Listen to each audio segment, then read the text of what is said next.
तर मनसेकडून कुणाला कोणतं पद देण्यात आलंय पाहूया।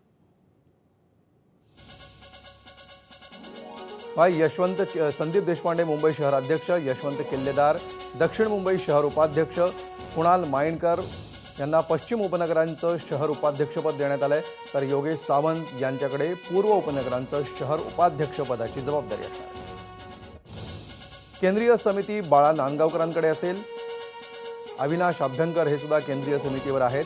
अमित ठाकरे यांना गट आणि शाखाध्यक्ष प्रमुख यांची जबाबदारी देण्यात आली आहे, तर नितीन सरदेसाई हे विभाग अध्यक्ष प्रमुख असतील।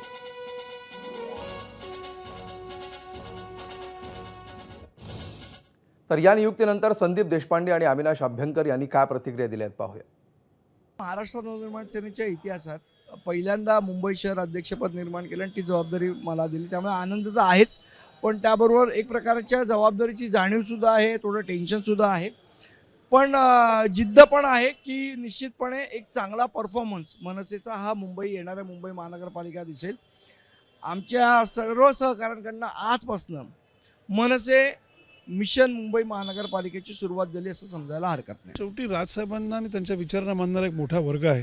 तुम्ही जर भूतकाळ डोकावलं तर आम्हाला प्रचंड असं यश ह्या अनेक महानगरपालिकांमध्ये मिळालं आहे, आणि आत्ता जो काही इथे राजकीय सगळी जी चायनीज भेळ झालेली आहे ही लोकांना नाही मान्य आहे। ह्या पॉलिटिकल ॲडजस्टमेंट लोकांना मान्य नाही, ते पर्याय शोधत आहेत, आणि तो पर्याय राजसाहेब ठाकरे असेल, तो पर्याय रेल्वे इंजिन असेल, तो पर्याय मनसे असेल, हे तुम्हाला मी खात्रीने सांगतो।